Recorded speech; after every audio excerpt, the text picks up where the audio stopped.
Hello, everyone. Welcome to tonight's virtual public meeting to discuss the Residential Uses Land Use Code Update project, which is Docket DC-24-0004. My name is Kaylee Byrne. I'm a long-range planner with Boulder County's Community Planning and Permitting Department. This meeting is also being recorded and will be posted to the webpage for your reference and for those who are unable to join this evening. Just to note that these regulations are for the unincorporated areas of Boulder County, not in cities and towns like Boulder or Longmont. Boulder County's unincorporated areas comprise the rural, mountainous, and plains communities that are not part of any incorporated municipality. Just want to go over some meeting objectives before we start, set the stage. So first, just want to inform those attending about the Land Use Code update process generally, and the project DC-24-0004 text amendments related to residential uses update, and then answer any questions you might have tonight about the proposed update. I just wanted to start off with a quick poll for those who have joined us about what brought you to this meeting today, and you can select multiple options.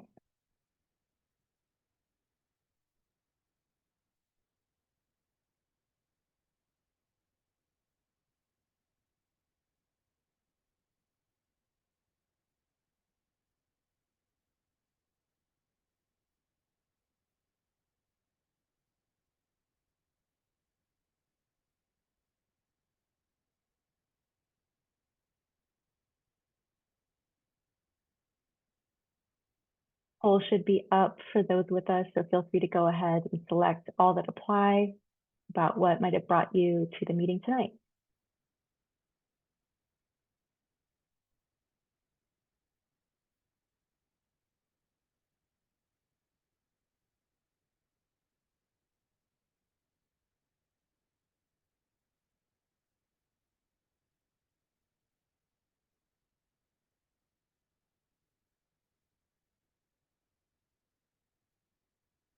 Great, looks like a variety of reasons: interest in updates to the group care home use, boarding house use, and interest in these updates in general. Some of you working in or with group care homes.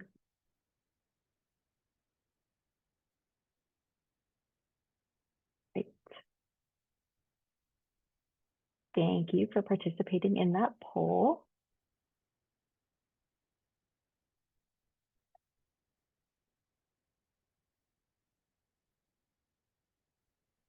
Just to go over a brief agenda before we get started, I'll first start with giving just an overview of the Land Use Code update process if you're unfamiliar with it.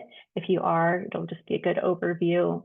And then I'll go over the project at hand, the residential uses update, including what's included in this update and why we're looking at updating these uses. And then we'll have the Q&A portion. And then I'll discuss some opportunities for engagement later on. I won't be discussing draft text amendments since we're still early on in the process, but this meeting should provide a good overview of what this project is, why we're working on it. And please save your questions until the Q&A portion of the webinar, as your questions might be answered throughout the presentation. So just starting with a brief overview of the Land Use Code update process in general. So first, we just start with project initiation. Staff will bring a potential update project to the Board of County Commissioners at a business meeting, and we request authorization for that project. The BOCC, the Board of County Commissioners, will authorize the project, and then at that time, staff will work to determine project scope, identify stakeholders, and this is about the stage that we're in right now. Next, following up is research and development. So staff will complete research related to the topic of the proposed update, look at neighboring jurisdictions, and draft text can be developed based on that research. Following that is our outreach. So following the initial development of draft amendments, staff will engage stakeholders and Boulder County staff from other teams and departments, and then utilize that information that they gain from the research and that engagement to further develop the draft text for the proposed update.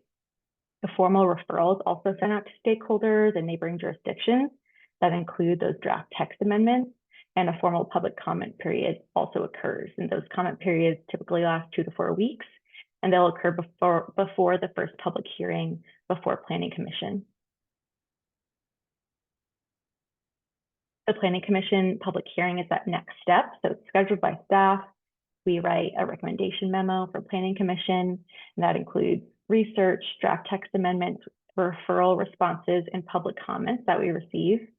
And then the Planning Commission public hearing is held in a hybrid format. They'll hear our presentation from staff and any public comments in person or virtually at the meeting before they discuss the topic.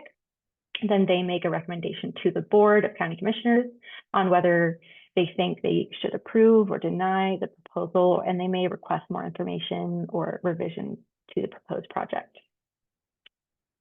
Following that, the Board of County Commissioners public hearing is scheduled, and then another staff recommendation memo is drafted for the board.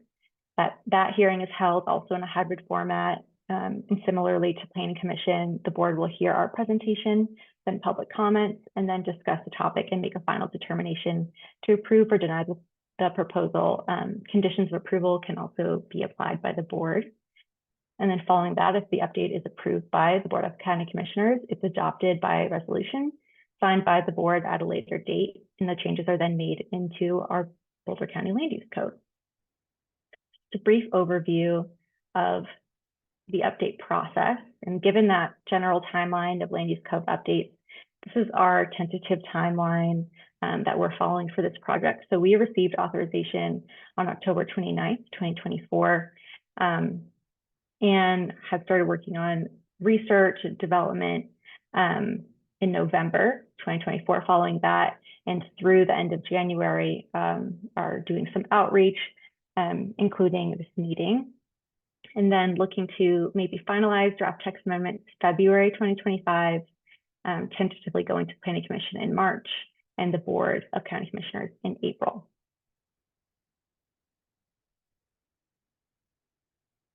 So now just to give an overview of the project itself, this residential uses update. First, I want to start with what is included in this update. So we're looking at 2 residential uses, the boarding house use and the group care or foster home use.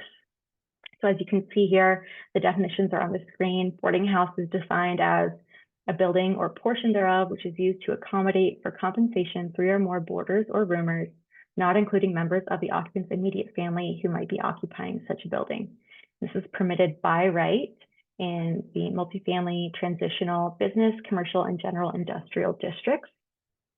Group care or foster home, this is defined as a facility which provides 24-hour care or supervision of persons who are not related by blood, marriage, or adoption to the owner, operator, or manager thereof, and who do not meet the definition of family under this code. A group care or foster home may be operated by a public, nonprofit, or private agency. And this is permitted through special review in the forestry, agricultural, rural residential, estate residential, suburban residential, multifamily, manufactured home park, mountain institutional, transitional, and business districts. So these are the 2 uses that we're looking at. And just to give some kind of visual examples of these uses, we wanted to bring in some photos. So one example of a boarding house is what you see here. This is Kaufman House in Longmont. They are similar to, and when I say they, like boarding houses are similar to single unit dwellings, but they can be designed differently in order to accommodate more individuals in separate rooms, maybe more bedrooms and bathrooms than in a similar single unit dwelling of, similar footprint. And then group care or foster home examples. These can include single unit dwellings like you see in the top photo, or more campus-like developments such as Mountain State Children's Home, if that is also in Longmont in the bottom right photo. So depending on the scale of the care home, they can vary in what they look like.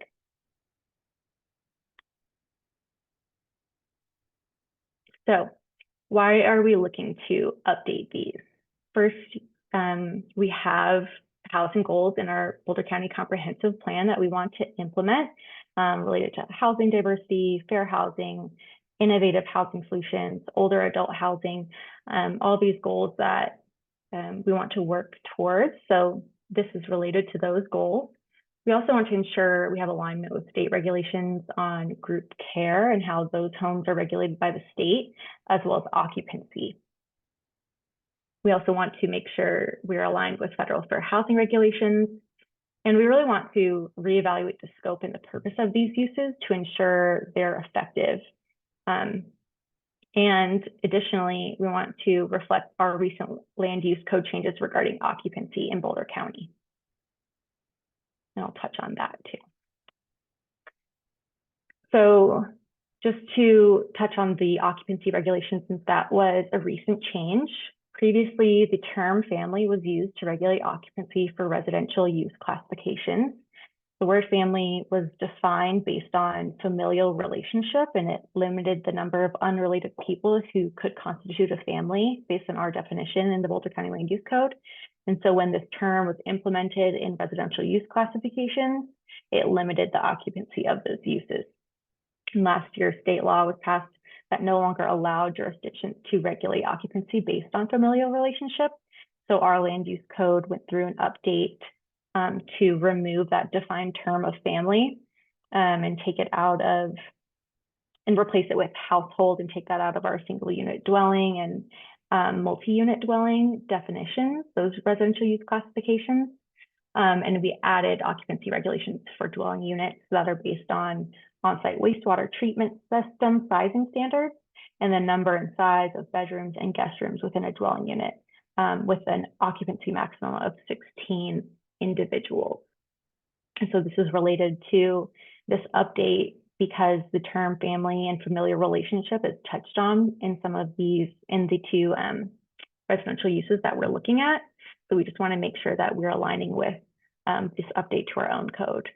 And just wanted to have a quick poll here to the temperature check of if you were already aware of the occupancy changes that were made last year.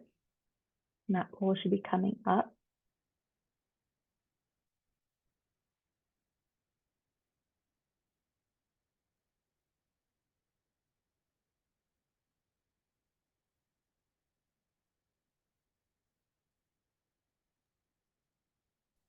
Hey, Kaylee, this is Rick Hackett staff. Just a second, I'm trying to get this poll to launch. Just a second. No problem.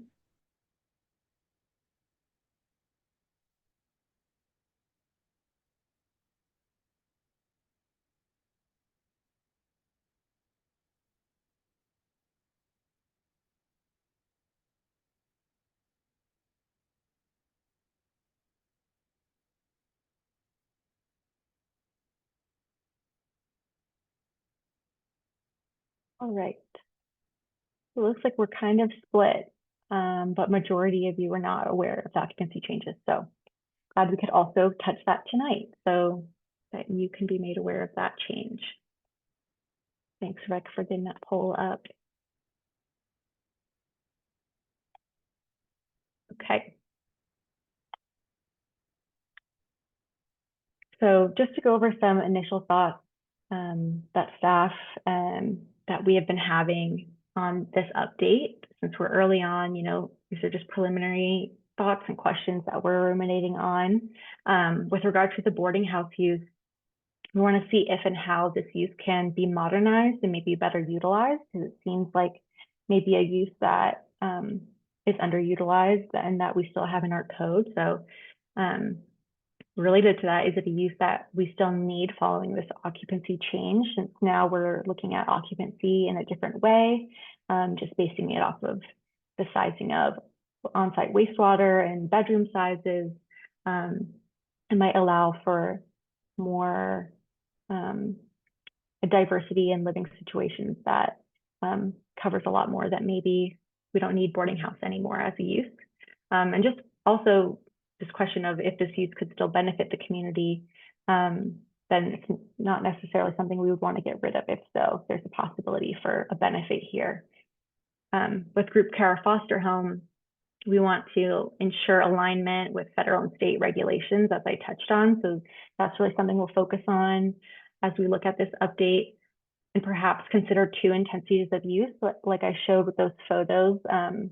It could be a single unit dwelling or even this kind of campus style development. So maybe splitting into two intensities of use to reflect that, since we are requiring a special review at this time for all types of group care or foster homes that fall into that use category.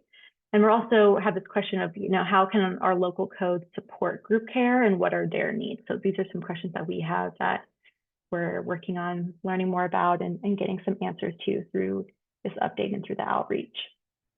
And so we'll have another poll here just to get some thoughts on our boarding house use. And so the poll is, do you think an updated version of the boarding house use may still have value in Boulder County?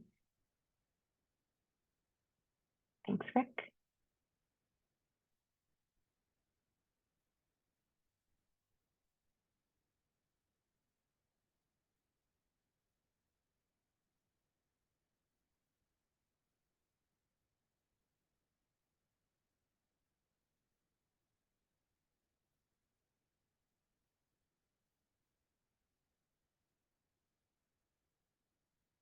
Looks like kind of split across the board here. Majority of people saying unsure, need more information. And that's kind of where we're at too, wanting to get more information so that we can make educated choices about what to do with this use and how we could update that. Thank you. All right. So that is the full presentation. That kind of brings us to the Q&A portion. We'll have a little bit more, a couple more slides after the Q&A. But just opening it up for Q&A now, you can use the raise hand function if you want to ask your question verbally, or you can type your question regarding the project into the Q&A function on Zoom. Any property-specific questions should be directed to our planner@bouldercounty.gov email. Haley, we do have one question pop up in the Q&A. Okay. And it's, how were the county goals referred to at the start determined? By popular vote? How were the county goals? So I think the goals in the comprehensive plan? Yes, I believe so. So those were goals that were in our comprehensive plan that were developed by the planners who worked on our comprehensive plan, and they're just housing related goals that are related to this update in particular, and that's why I referenced those specific housing goals. There are more housing goals beyond those ones that I referenced. But yeah, I hope that answers the question. Hannah, you can feel free to add on. I think, yeah, the only thing I would add, Kaylee, is the comprehensive plan is adopted by Planning Commission and the Board of County Commissioners. So it's not something that sort of goes to a public vote. Thanks, Hannah. And any other questions in the Q&A? I do have another one, and then we have a hand raised as well. So maybe we can do the one in the Q&A and then get to the raised hand. Yeah, let's do that. Oh, well, let's see. I think we have the same person who has a hand raised. As just put it in the chat as well. Okay. So can you talk more about your thoughts on group homes, intensity, differentiation, use by right, status, etc.? Mm-hmm. Yeah, maybe I'll go back to this photo. Oh, these photos of group care or foster home examples. And Hannah, can you just repeat the question one more time before I start answering? The request is that we talk more about our thoughts regarding the intensity differentiation, if we're thinking that some might be a use by right, others by special review, as they are. I think that's what we're being asked about. Yeah, so I think we're still in the preliminary stages of how we're even looking at these two intensities of use, and that's just an idea that's being bounced around. But to talk about that a little bit more, that was something that came up because of how different this use can look. So in a single unit dwelling versus this kind of campus style development, yet they're both going through a pretty big planning review with a special use review. And so that was just a question that came up, is whether the appropriateness of that special use review, if it's still appropriate for something where it's a group care home within a single unit dwelling, is that having the same impact as this kind of larger facility where there's multiple structures, like Mountain States Children's Home, where maybe a special use review seems appropriate for that. So that was our thinking with that two intensities of use. And so perhaps if we looked at that use differently and looked at maybe a group care home and a group care facility, and they had one was by right in certain districts or all districts, and one was by special use review, then that could make sense. And so that's the thought that that we had about this use in particular. Just thinking about if a group care home and a single unit dwelling is really having enough impact where we need to have a special use review, and whether that is in alignment with fair housing. So those are our thoughts on that, and I hope that answers that question. I don't know if we have any other questions or any other hands raised. We have two from Mr. Yagi. The first is, my understanding is that none of these rules apply to cities and towns. All of these rules only apply to unincorporated Boulder County. Is that correct? And if so, how many boarding homes and group homes are there or expected? And as a follow-up, the question is this a huge problem that needs a fix, or just another BOCO solution for a problem that doesn't really exist? Yes, so this will just be for unincorporated Boulder County. And this is something that we are just wanting to make sure it's updated to make sure that our code is making sense. If we're referencing terms like family or familiar relationship, when we shouldn't be, and based on our previous occupancy update, we want to make sure we're in alignment with that. So this code update is really about, it's about improving our code and also ensuring accuracy with our code. There might have been another question in there that I missed. The second question. There was a question about how many of these we might have. Mm-hmm. So when it comes to boarding homes, I'm not sure that we have any that we could find. There's a one in Longmont that we've referenced, but not in unincorporated Boulder County, which is why we're taking another look at this use and seeing how effective it is and useful as a use in our code. And if it's not, how could it be? And then when it comes to group care homes, we have Mountain States Children's Home, which is a group care facility that they are foster families operating out of this facility. I'll just touch on this too. It's called a group care or foster home use, but really typical foster homes that we see don't really fall into this use, because it's just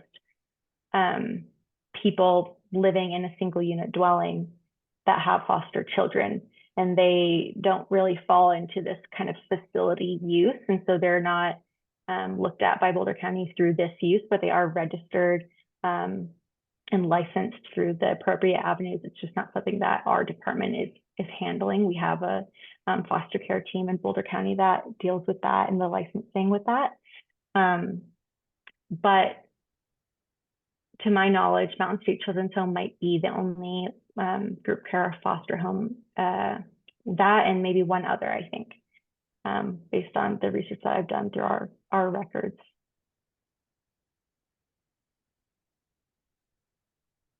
Any other questions? That's it in the Q&A, Kaylee. Okay. Is there anyone had a hand raised? I'm not seeing any right now, but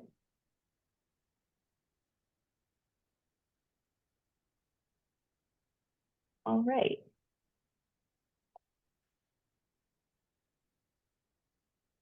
Thank you for the question.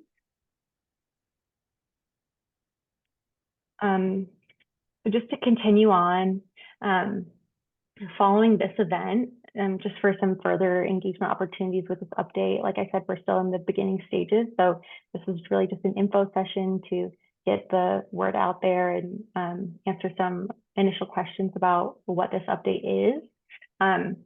But we do want to hear from people. So following this update, one-on-one meetings are available to be scheduled for individuals or organizations who are interested in and willing to share their time and their perspective with staff to help inform this update. Like I said, there's a lot we still want to learn about group care and foster homes, as well as what the opportunities might be for boarding house uses. So if you are interested in engaging further, you can please let us know. My information will be on the next slide and also is available on the Docket webpage, which I believe Rick had shared in the chat. And comments and questions can always be shared via email or phone call as well. So here's contact information and just some information too about the project webpage, which Rick has already linked in the chat, but my information is on there. Again, my name is Kaylee Byrne, a long-range planner. We have our long-range planning email on here as well. And then DC-24-0004, again, is the docket number for this. And we have a project webpage up for this, and you can find updates and more information online on that page. There's also an option through Boulder County to sign up for email or text updates on land use code text amendments. So that might be something you're interested in as well. Thank you, Rick, for adding that to the chat as well.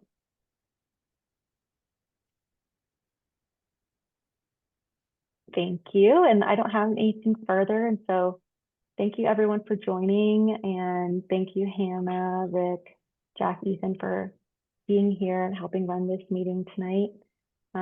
Appreciate all of your time.